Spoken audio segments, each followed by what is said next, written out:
Olá pessoal, tudo bem? Professor Rupert, vamos para mais um conteúdo teórico em Educação Física para turmas do Ensino Fundamental no 8º ano. Vamos falar aqui de diferentes práticas corporais e esportes de rede. Lembrando que todo o conteúdo é sempre alinhado aí à nossa base nacional comum curricular.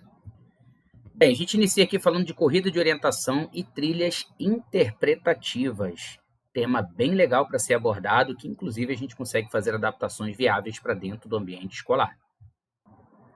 A nível de história, a gente tem datas aqui de 1910, tá? Com o surgimento dela através de um major sueco, em que ele organizava as competições principalmente a nível de Europa, né? Em Noruega, Suécia e Finlândia. A corrida de orientação ela faz parte do currículo escolar. No Brasil, chegou na década de 70 como atividade militar, e o Brasil ainda sediou, né, 2 campeonatos mundiais, 1984 e 1992. Tá? Atualmente, a Federação Internacional de Orientação, que representa essa modalidade, foi fundada em 1961. E no Brasil, a nossa Confederação Brasileira de Orientação é fundada aqui em 1999. Tá? Em linhas gerais, para que vocês entendam, a orientação, gente, é um esporte no qual os competidores eles navegam de forma independente no terreno, tá? E eles possuem dois principais itens, eu digo que são itens indispensáveis, são esses da imagem aqui, ó, que é o mapa e a bússola, tá? Para que eles possam se locomover ali nesse terreno aberto para encontrar aqui os pontos de controle, que são marcados para eles aqui no terreno, tá? Eu vou trazer uma imagem maior para que você compreenda um pouco mais fácil. E o percurso, gente, ele só é disponibilizado no ato da prova. Então, o atleta ele não tem acesso a esse mapa para que ele possa, com antecedência, ver o percurso que ele vai fazer. Inclusive, você pode colocar grupos de pessoas com melhor condicionamento físico que, por vezes, podem concluir essa prova depois que pessoas com menor condicionamento físico, inclusive idosos, porque às vezes já são mais experientes, às vezes eles interpretam o mapa muito mais fácil, eles vão conseguir destinar rotas ali que sejam menos complexas, né? Lembrando que você pode pegar uma rota mais curta, porém que você tem que nadar, tem que atravessar um rio. Às vezes você pega uma rota um pouco mais longa, mas que não tem um desafio tão intenso para que você possa conduzi-lo. Aqui em Conexões, a gente aborda a questão de uma das regras dentro dessas atividades, que é a proibição de uso de sacolas durante a competição, gente, principalmente por conta do seu descarte inadequado, tá? Lembrando ó, que elas, descartadas dessa maneira, podem levar até 400 anos para se degradar, entupindo o bueiro, causando alagamentos, indo para rios e mares e afetando a fauna e flora, tá ok? Vamos começar a compreender um pouquinho aqui a nível de mapa, tá? Então, os competidores, quando eles recebem o mapa, eles têm os símbolos clássicos aqui, que é o triângulo, o círculo e o círculo duplo, tá? Então, o triângulo, gente, ele indica o início da prova. E aí você tem de forma numerada aqui os pontos de controle, tá? E o círculo duplo é o final da prova. Então, um atleta, por exemplo, nessa provinha aqui, ele tem 18 pontos de controle, tá? O 18º ponto é o último ponto de controle, depois ele tem que ir para o final da prova.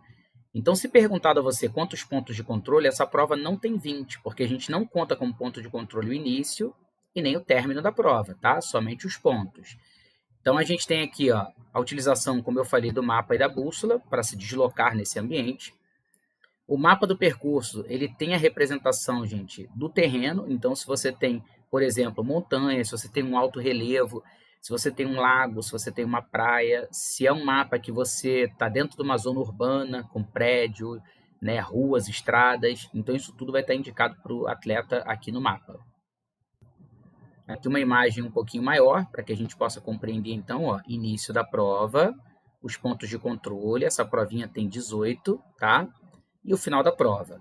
Normalmente, em avaliações escolares, a gente não numera os pontos de controle, justamente para que o aluno entenda aonde é o início, aonde é o final, e ele possa contabilizar os pontos de controle, tá?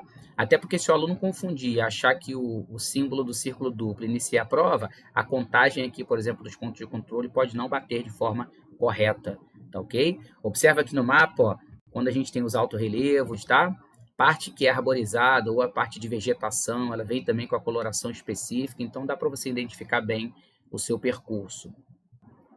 Bem, dentro da dinâmica dessa atividade, cada ponto de controle possui um prisma, que é essa estrutura aqui ó, de cor laranja e branca. Tá? Nessa estrutura, o atleta passa por ela e você tem que passar exatamente de forma crescente pelo ponto de controle 1, depois o 2. Você não pode pular do 2 para o 5, depois ir para o 3. Você tem que ir na sequência. E nesse ponto de controle aqui, pode ter desde um objeto, né, para que você possa coletar a sua digital, ou até mesmo um picotador de papel, para poder discriminar, né, a numeração específica desse ponto de controle, para depois, no final da prova, entender, né, os avaliadores entenderem que você passou certinho por cada ponto de controle, ok? Mesmo que aquele atleta tenha chegado, por exemplo, em primeiro a nível de tempo, se ele concluiu todos os pontos de controle certinho. Dentro da educação física escolar, com a corrida de orientação, a gente consegue trabalhar a compreensão aqui de capacidades físicas envolvidas, tá? Resistência, força, velocidade. Então, uma prova mais longa demanda de mais resistência, uma prova mais curta demanda de mais velocidade. Mudanças de direção, né, de forma ágil, relaciona-se à agilidade. Os espaços de lazer que você pode utilizar. Então, às vezes, você participa de uma prova de orientação e você não tinha noção que tinha um parque, por exemplo, como a gente tem em Nilópolis, o Jericinó, né, para a prática dessas atividades, né, corridas. Então, isso é legal. O aprendizado aqui, gente, de latitude, longitude, leitura cartográfica, falar sobre conservação do meio ambiente, enfim, valorizar os espaços culturais, públicos e comunitários. A gente vem observando que atividades na natureza, elas estão cada vez mais aptas, né, e seguras para que você possa praticar independente da sua idade. Então, a gente tem aqui passeios ecológicos, montanhismo, né, escalada, arborismo, o trekking também, que são as longas caminhadas, inclusive em alguns momentos com acampamento também, leva-se barracas e tal. E o arborismo, gente, é uma prática esportiva que consiste numa travessia, né, como esse percurso aqui, ó, nas copas das árvores. E é possível ver, inclusive, alguns salões de festa infantil que tem essa temática. Eles conseguem colocar desde a escalada até uma adaptação de arborismo também dentro do salão. É bem legal. A gente observa aqui que todos os equipamentos de segurança, tá?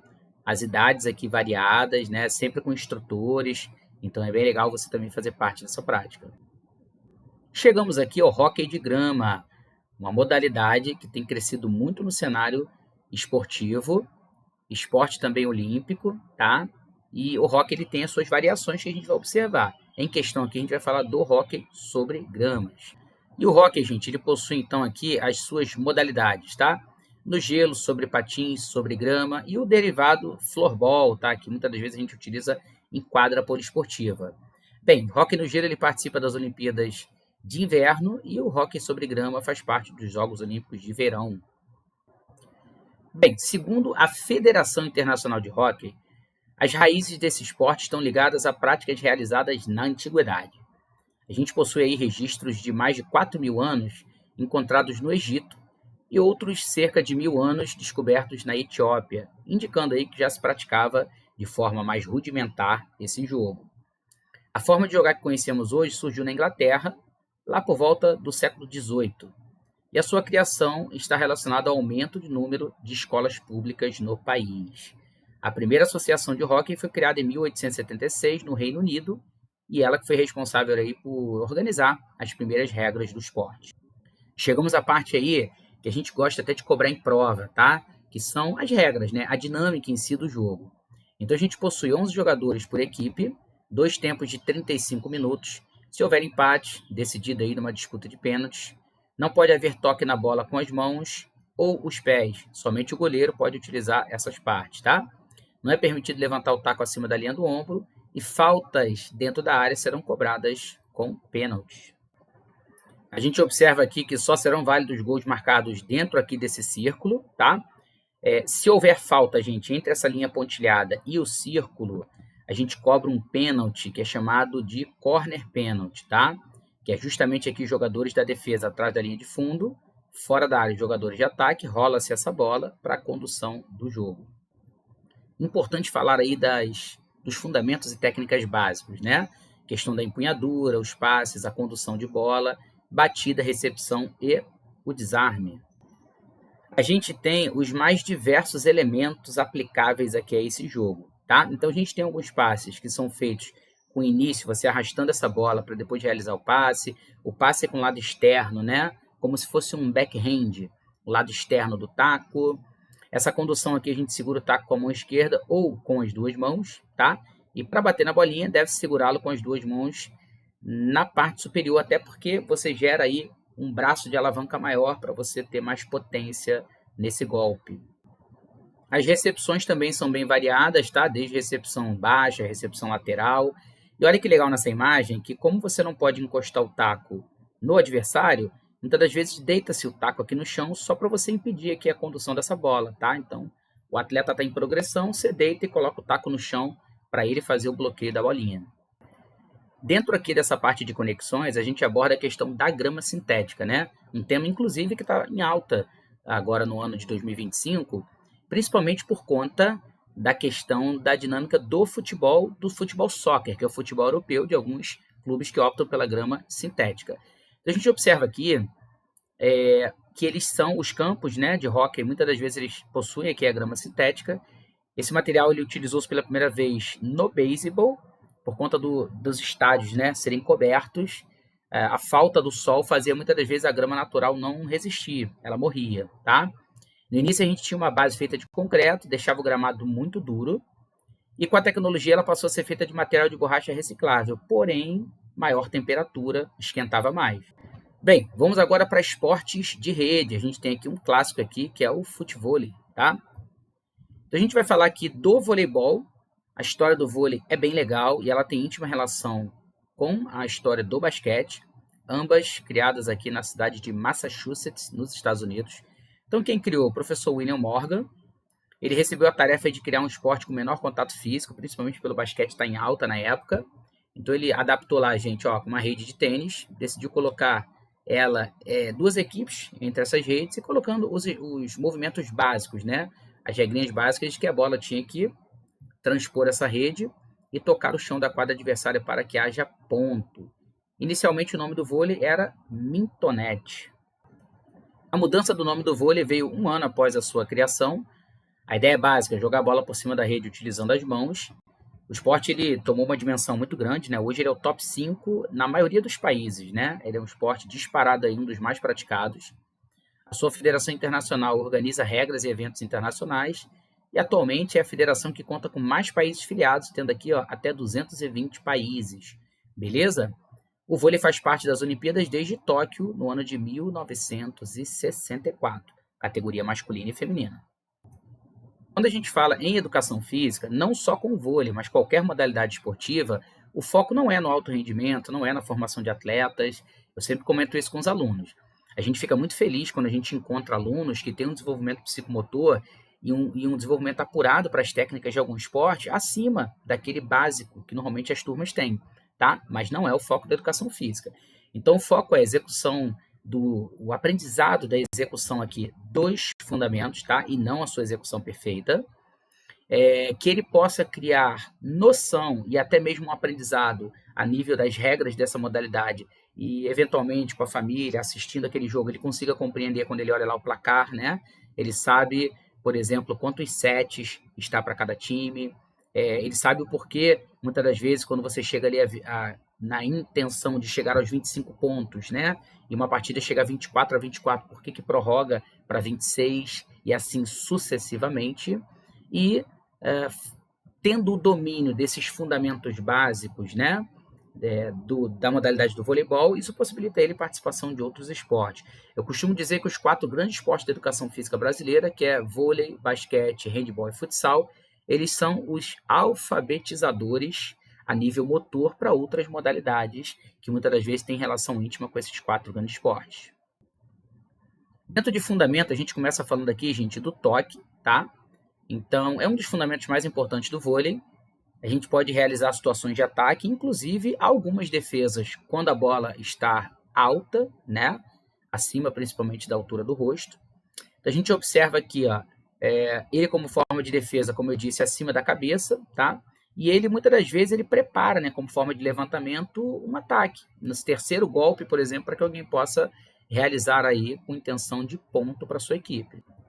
O saque é o fundamento que dá início ao jogo e é realizado após cada ponto, independente da equipe que o faça, tá? Então, a gente tem aqui considerado também o primeiro ataque, porque esse saque, se ele for feito de forma eficiente, você pode realizar o que a gente chama de ace, que é um ponto de saque, tá? A gente tem ele sendo realizado atrás da última linha da quadra, sendo feita uma batida na bola para atravessar essa rede por cima. A gente pode ter o saque por baixo, a gente pode ter ele por cima e em suspensão, tá? Antigamente tínhamos aí um saque chamado Jornada nas Estrelas, que era um saque realizado de forma muito alta, e quando essa bola caía, por questão de sofrer influência aí gravitacional e às vezes até do vento, por vezes ela dificultava a sua recepção porque ela caía de forma não padronizada, né? Hoje em dia basicamente entrou em desuso, a gente não observa muito esse saque, ok? A manchete é um fundamento muito utilizado com frequência na defesa, executada quando a bola está numa posição mais baixa, e aí é que eu falo com os alunos. Então, se a bolinha está acima do rosto, não adianta você fazer uma manchete muito alta, tá? Assim como, se a bola estiver muito abaixo do rosto, não adianta você fazer toque, porque a tendência é essa bola, inclusive, ir na rede. Então, a gente tem que saber o momento aí de executar os fundamentos. E lembrando lá do papel da educação física nesse processo pedagógico do aprendizado desses gestos, é nisso que eu falo com o aluno, quando o aluno cria o vício, às vezes, de já ficar com a manchete montada durante o jogo. E a gente vai orientando, não, você tem que estar joelho semiflexionado, você tem que estar numa posição de expectativa, né, para receber essa bola, para que você possa, uma vez que você entendeu e fez a leitura de que essa bola virá baixa, você monta a sua manchete. Fez a leitura que a bola virá alta, você monta já o seu toque, tá ok? E o ataque, gente, ele é realizado normalmente no terceiro toque da equipe, tá? Pode ser feito cortada, toque ou manchete. Por que terceiro toque normalmente? Porque você pode atacar de segundo. Então, eu recebi um ataque, fiz a defesa lá com uma manchete, a bola veio. A pessoa que vai fazer o levantamento, ela pode fazer que vai fazer o levantamento e jogar de segundo toque para outra quadra também. Mas, normalmente, a gente realiza ele no terceiro toque. Ele tem o objetivo aqui de pontuar, né? Normalmente é um golpe que ele é feito com aplicação muito grande de força, com o fim de fazer essa bola ter uma trajetória descendente aí para quicar na quadra adversária. E nós vamos aprender agora sobre o rodízio, tá, gente? Então, para que a gente compreenda o rodízio, é importante a gente compreender as posições na quadra do vôlei. Então, eu sempre oriento o seguinte, ó. Pegou uma meia quadra aqui, para você trabalhar com meia quadra primeiro, entender uma meia quadra, a gente passa para o outro lado, tá? Então, numa meia quadra, olhando para a rede, então imagina que você está aqui, a rede está à sua frente, tá? O canto direito inferior da quadra vai ser a posição 1, que é a posição do saque, bom? A gente tem no vôlei, na meia quadra aqui, a gente tem uma divisão onde você tem zona de defesa e zona de ataque.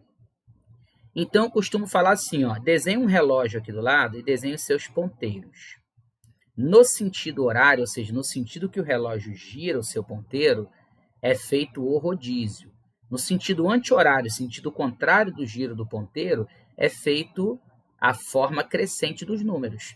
Então, uma vez que eu tenho aqui o número 1 no lado direito inferior, acima dele, ou seja, contrário ao movimento do ponteiro do relógio, eu vou ter aqui, ó, número 2, tá? Número 3, número 4, 5, 6. Então, as posições do fundo, posição 5, 6 e 1, tá ok? Posições de ataque, 2, 3 e 4. Uma vez que os atletas estão dispostos aqui nessas posições, a gente tem um momento do rodízio que ele é feito toda vez que eu recupero a posse do saque. Então, se eu tenho aqui, ó, do lado amarelo, a equipe A, do lado azul, a equipe B, se a equipe B está com posse do saque, eles estão sacando, e no desenvolvimento dessa partida, a equipe amarela pontua, por exemplo, por um erro de ataque da equipe azul, a bolinha veio para fora, a posse de saque agora passa a ser da equipe amarela. Aí faz um giro todo mundo. Quem está na 2 desce para 1, quem está na 1 desce para 6, ó. Quem está na 6 vai para 5, quem está na 5 sobe para 4, quem está na 4 para 3, quem está na 3 na 2, tá? Olha uma pergunta de prova legal que eu gosto de fazer com meus alunos. Uma vez que a equipe azul está de posse do saque, a equipe, né, iniciou o jogo e a posse do saque, o primeiro saque do jogo é da equipe azul. O atleta que está na equipe amarela, que quer começar sacando, ele tem que estar em qual posição? Ele tem que estar na 2. Professor, mas ele não tem que estar na 1, que é a que saca? Sim, mas quando você recuperar essa posse aqui de saque, vai girar todo mundo. O 1, na verdade, vai ser o último a sacar. Vai ter que girar tudo para que ele possa retornar para a posição 1 de novo. Tá bom? Passando para outra quadra agora, imagina que essa atividade ela é espelhada. Você tem um espelho e quando você gira, essa quadra ela gira inteira. Então, olhando, Quem está nessa quadra olhando para a rede, lembra que a referência é você olhando para a rede, tá? Olhando para a rede, o lado direito do fundo da quadra é esse aqui, ó. Então, o número 1 está nele. Sobe, ó, número 2, 3, 4, 5, 6. Tá bom? Isso aqui é para você não errar o posicionamento, para você não achar que exatamente essas mesmas posições aqui você transfere para esse outro lado da quadra. Não, porque essa equipe aqui, ela está olhando nesse sentido aqui para a rede. Essa equipe está no sentido contrário, tá bom? Bem, gente, o vôlei de praia foi criado na década de 20, tá? Na Califórnia, nos Estados Unidos. Em 1947, rolou aí o primeiro torneio oficial. No Brasil, começou a ser praticado aqui na década de 30, em Copacabana e Ipanema. Na década de 80, nós tivemos aí ex-jogadores de vôlei de quadra começando a praticar essa modalidade. Se tornou esporte olímpico em 1996, em Atlanta. E vamos agora para o esporte de raquete mais rápido do mundo, chamado badminton. Até 2016 chegou a ser cogitado o segundo esporte mais praticado no mundo inteiro, tá? No Brasil, a gente veio tendo esse desenvolvimento para que todos pudessem conhecer mais o badminton. Quem é aluno meu, provavelmente já jogou ou já viu falar sobre o badminton, que é um esporte que está muito presente nas minhas aulas. Ele foi criado, gente, na Índia. O seu primeiro nome era Poona, tá? Ele não se chamava badminton. Ele se estruturou de forma a ter aí as suas regras iniciais, a sua essência inicial mantida, que era um esporte de rede. O intuito era passar essa peteca por cima da rede, tá? Porém, como toda modalidade, veio atualizando aí algumas coisas importantes no tocante à regra. Importante a gente falar o porquê do nome, né, badminton. A gente tem lá por volta de 1800 militares ingleses jogando esse jogo tradicional, né, conhecido aqui como Poona, que tinha relação com a região da Índia, onde era colonizado. E ele foi levado para a Inglaterra para ser praticado na mansão do Duque de Badminton. Então ficou o nome aí, Badminton, tá? Então era o nome da propriedade que foi jogada pela primeira vez, com as regras já modificadas. A gente observa aqui que em 1934 surgiu a Federação Internacional de Badminton, contribuiu bastante para a difusão do esporte. Em 1992 entrou para as Olimpíadas em Barcelona. 1983, primeira competição de badminton disputada no Brasil, que foi a Taça São Paulo. 1993, fundada a Confederação Brasileira de Badminton. Compreendendo aqui e aprendendo um pouquinho sobre o badminton, então o objetivo geral dele é obter essa disputa, é um esporte de categoria de rede, na qual essa peteca ela tem que passar por cima da rede e tocar o chão da quadra adversária. Olha que legal que a gente tem aqui a peteca de pena de ganso, que é a peteca oficial, e tem a peteca sintética. Essa daqui é a peteca do Air Badminton. É uma peteca mais aerodinâmica, sofre muito menos influência do vento e ela é utilizada para jogar em áreas abertas, inclusive praias também, tá bom? Bem, as duas petecas aqui de cima, que é a peteca de pena de ganso e a peteca sintética, elas têm uma diferença muito grande. Primeiro que a peteca sintética ela é muito mais utilizada para treinos, tá? Em competições oficiais não é utilizada ela. E ela dura muito. Quem tem aí a prática de jogar o badminton, o professor, por exemplo, que utiliza nas suas aulas, dependendo do cuidado que você tem com o material, dura meses. Eu tenho peteca que me acompanha aí pelo menos há 7, 8 meses, tá? Com uso intenso. Quem usa menos consegue uma durabilidade muito maior. Vocês sabem quanto dura a peteca aqui de pena de ganso? Gente, ela dura normalmente 1 ponto. Então você tem lá um set com 21 pontos, que possa ser que você utilize 21 petecas, tá? Porque ela tem durabilidade aí de 1 ponto.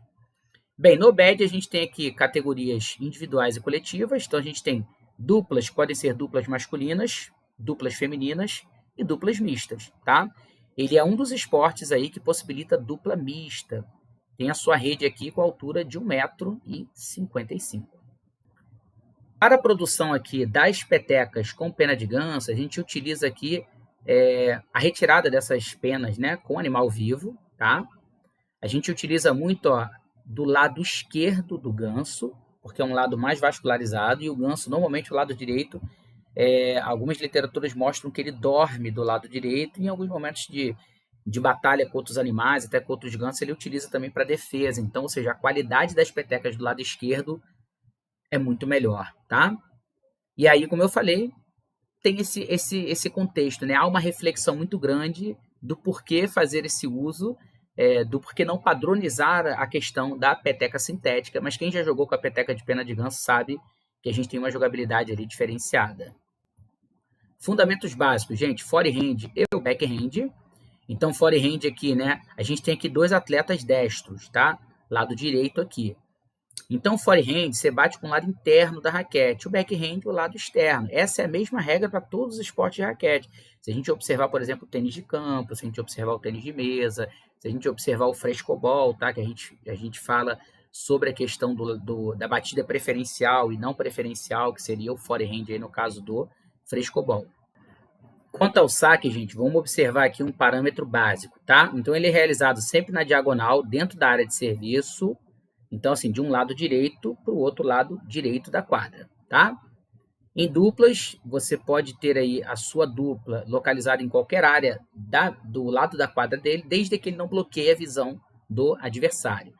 A gente sempre trabalha assim, o lado direito são os saques pares, o lado esquerdo os saques ímpares, tá? E o atleta alterna quando ele saca e pontua. Então, por exemplo, vamos supor que esse jogo aqui, que era individual, tivesse em dupla.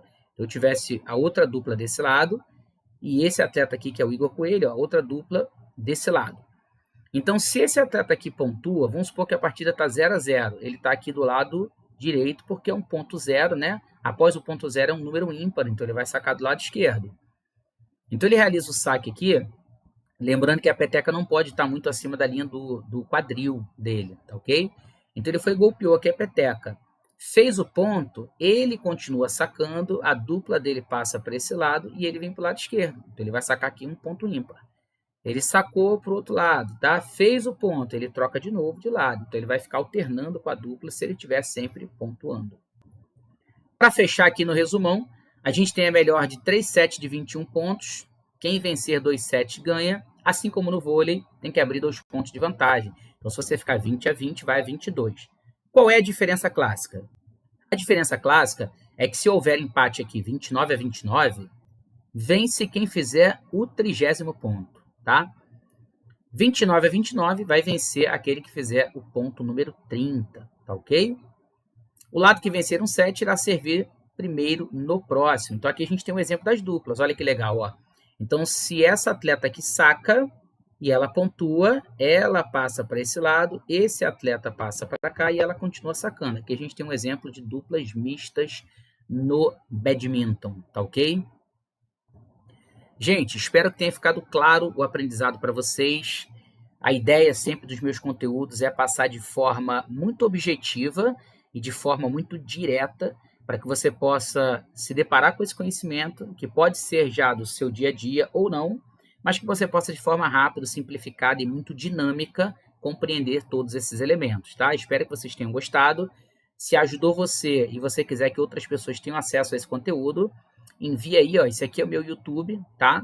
Se você direcionar a sua câmera aqui, você vai conseguir pelo QR Code acessar o meu YouTube, onde eu coloco vários vídeos de modalidades em geral e também das aulas que eu aplico. E o meu Instagram, que também eu publico diariamente conteúdos relacionados a esportes alternativos, área educacional e conhecimento do corpo humano, tá ok? Espero que vocês tenham gostado. Fiquem com Deus. Forte abraço.